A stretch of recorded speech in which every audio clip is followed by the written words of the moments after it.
Bear Called Paddington by Michael Bond. Chapter 1. Please look after this bear. Mr. and Mrs. Brown first met Paddington on a railway platform. In fact, that was how he came to have such an unusual name for a bear, for Paddington was the name of the station. The Browns were there to meet their daughter Judy, who was coming home from school for the holidays. It was a warm summer day, and the station was crowded with people on their way to the seaside. Trains were humming, loudspeakers blaring, porters rushing about shouting at one another, and altogether there was so much noise that Mr. Brown, who saw him first, had to tell his wife several times before she understood. "A bear? On Paddington Station?" Mrs. Brown looked at her husband in amazement. "Don't be silly, Henry. There can't be." Mr. Brown adjusted his glasses. "But there is," he insisted. "I distinctly saw it. Over there, near the bicycle rack.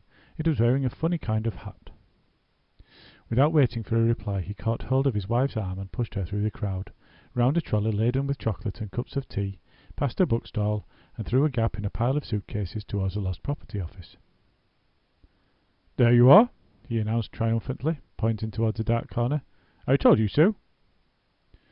Mrs. Brown followed the direction of his arm, and dimly made out a small furry object in the shadows. It seemed to be sitting on some kind of suitcase, and around its neck there was a label with some writing on it. The suitcase was old and battered, and on the side in large letters were the words, "Wanted on voyage." Mrs. Brown clutched at her husband. "Why, Henry," she exclaimed, "I believe you were right after all. It is a bear." She peered at it more closely. It seemed a very unusual kind of bear. It was brown in colour, a rather dirty brown, and it was wearing a most odd-looking hat, with a wide brim, just as Mr. Brown had said. From beneath the brim 2 large round eyes stared back at her. Seeing that something was expected of it, the bear stood up and politely raised its hat, revealing 2 black ears. "Good afternoon," it said in a small clear voice. Good afternoon," replied Mr. Brown doubtfully. There was a moment of silence. The bear looked at them inquiringly. "Can I help you?" Mr. Brown looked rather embarrassed. "Well, no. As a matter of fact, we were wondering if we could help you." Mrs. Brown bent down. "You're a very small bear," she said. The bear puffed out its chest. "I'm a very rare sort of bear," he replied importantly. "There aren't many of us left where I came from." "And where is that?" asked Mrs. Brown. The bear looked around carefully before replying. "Darkest Peru. I'm not really supposed to be here at all. I'm a stowaway." "A stowaway?" Mr. Brown lowered his voice and looked anxiously over his shoulder. He almost expected to see a policeman standing behind him with a notebook and pencil taking everything down. "Yes," said the bear. "I emigrated, you know." A sad expression came into its eyes. "I used to live with my Aunt Lucy in Peru, but she had to go into a home for retired bears." "You don't mean to say you've come all the way from South America by yourself?" exclaimed Mrs. Brown. The bear nodded. "Aunt Lucy always said she wanted me to emigrate when I was old enough. That's why she taught me to speak English." "But whatever did you do for food?" asked Mr. Brown. "You must be starving." Bending down, the bear unlocked the suitcase with a small key, which it also had around its neck, and brought out an almost empty jar. "I ate marmalade," he said rather proudly. "Bears like marmalade, and I lived in a lifeboat." "But what are you going to do now?" said Mr. Brown. "You can't just sit on Paddington Station waiting for something to happen." "Oh, I shall be all right, I expect."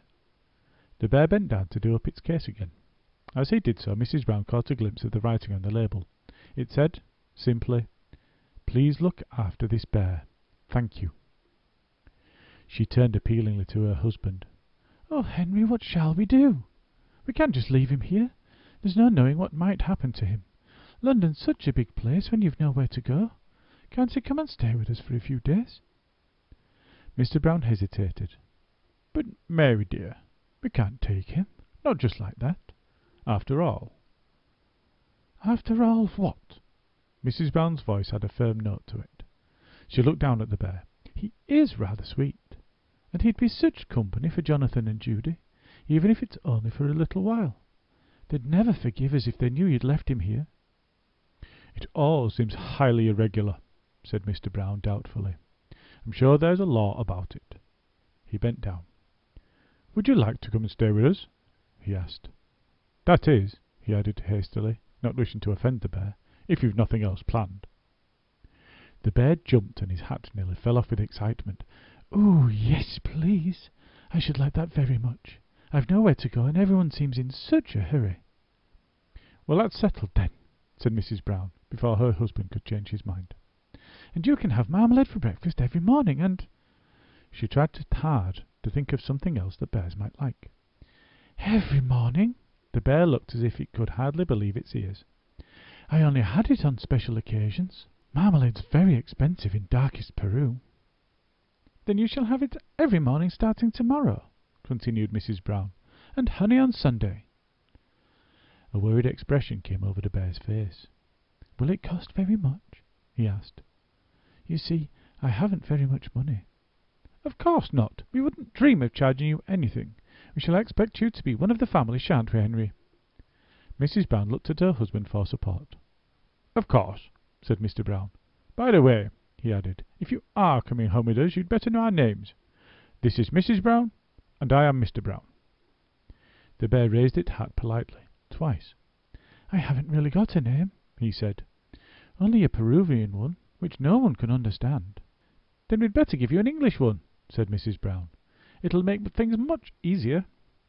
She looked around the station for inspiration. It ought to be something special, she said thoughtfully. As she spoke, an engine standing in one of the platforms gave a loud wail, and a train began to move. I know what, she exclaimed. We found you on Paddington Station, so we'll call you Paddington. Paddington. The bear repeated it several times to make sure. Paddington. It seems a very long name. Quite distinguished, said Mr. Brown.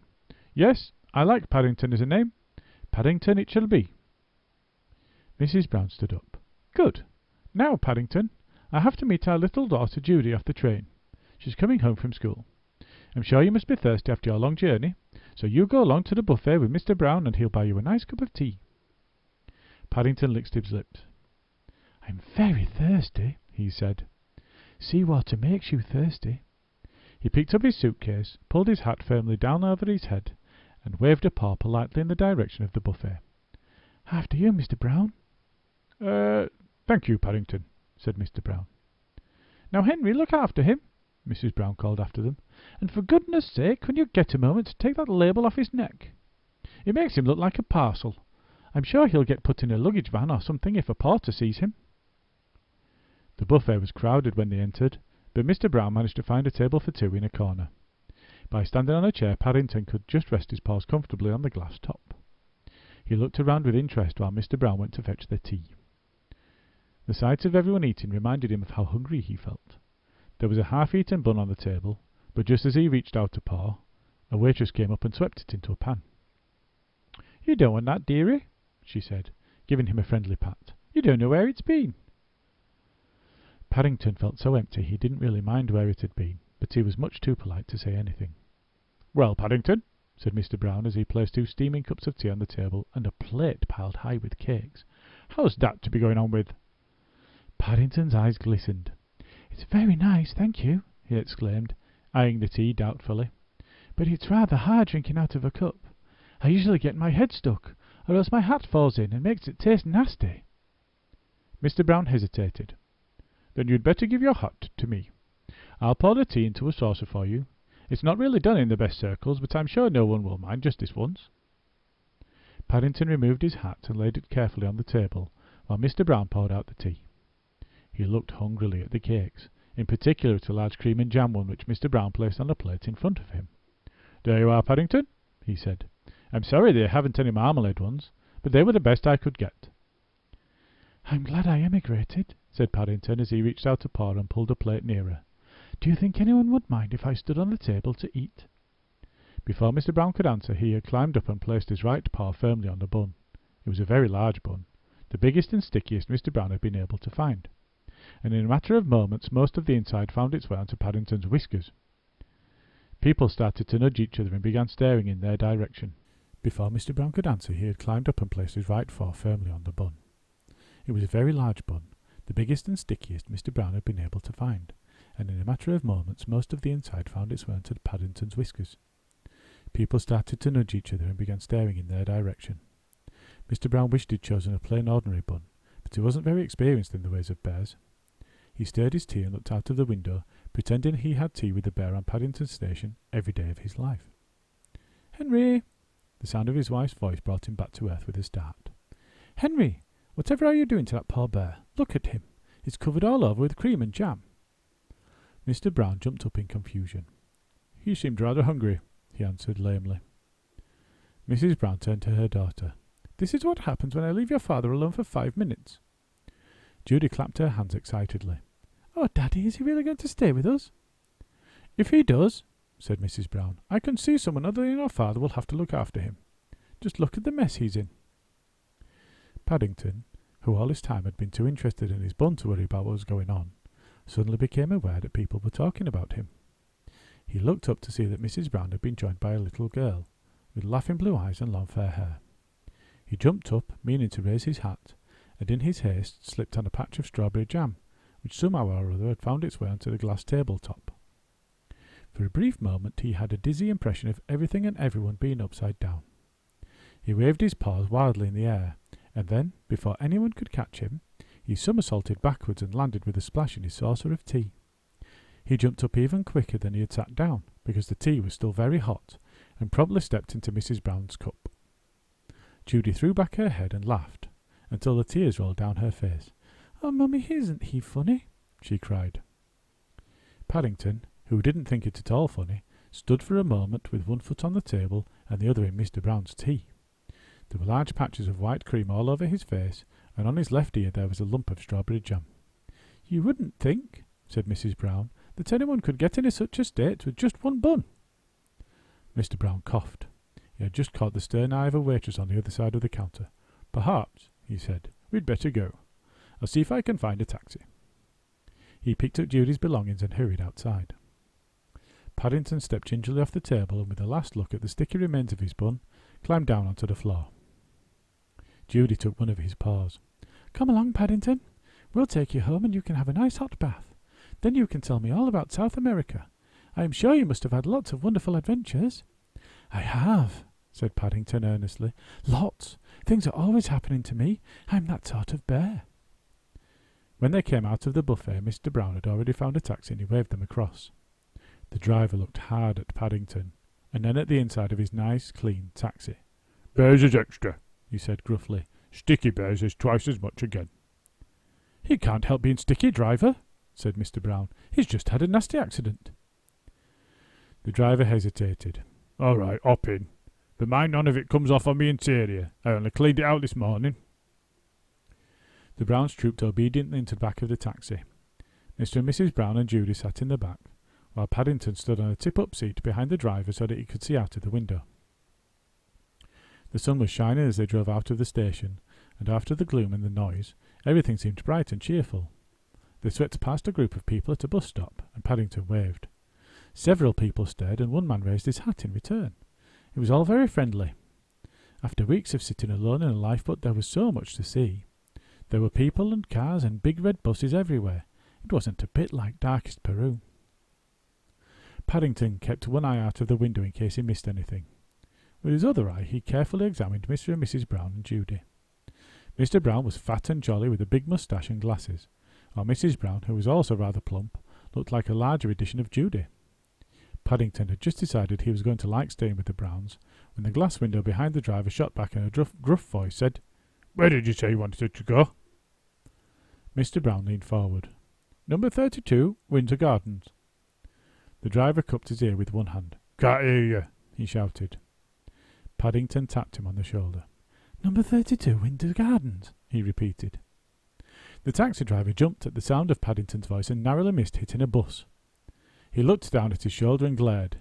"Cream," he said bitterly. "All over me new coat." Judy giggled and Mr. and Mrs. Brown exchanged glances. Mr. Brown peered at the meter. He half expected to see a sign go up saying they had to pay another 50p. "I beg your pardon," said Paddington. He bent forward and tried to rub the stain off with his other paw. Several crumb buns and a smear of jam added themselves mysteriously to the taxi driver's coat. The driver gave Paddington a long, hard look. Paddington raised his hat and the driver slammed the window shut again. "Oh dear," said Mrs. Brown. "We really shall have to give him a bath as soon as we get indoors. It's getting everywhere." Paddington looked thoughtful. It wasn't so much that he didn't like baths. He really didn't mind being covered with jam and cream. It seemed a pity to wash it all off quite so soon. But before he had time to consider the matter, the taxi stopped and the Browns began to climb out. Paddington picked up his suitcase and followed Judy up a flight of white steps to a big green door. "Now you're going to meet Mrs. Bird," said Judy. "She looks after us. She's a bit fierce sometimes and she grumbles a lot, but she doesn't really mean it. I'm sure you'll like her." Paddington felt his knees begin to tremble. He looked around for Mr. and Mrs. Brown, but they appeared to be having some sort of argument with the taxi driver. Behind the door he could hear footsteps approaching. "I am sure I shall like her, if you say so," he said, catching sight of his reflection on the brightly polished letterbox. "But will she like me?"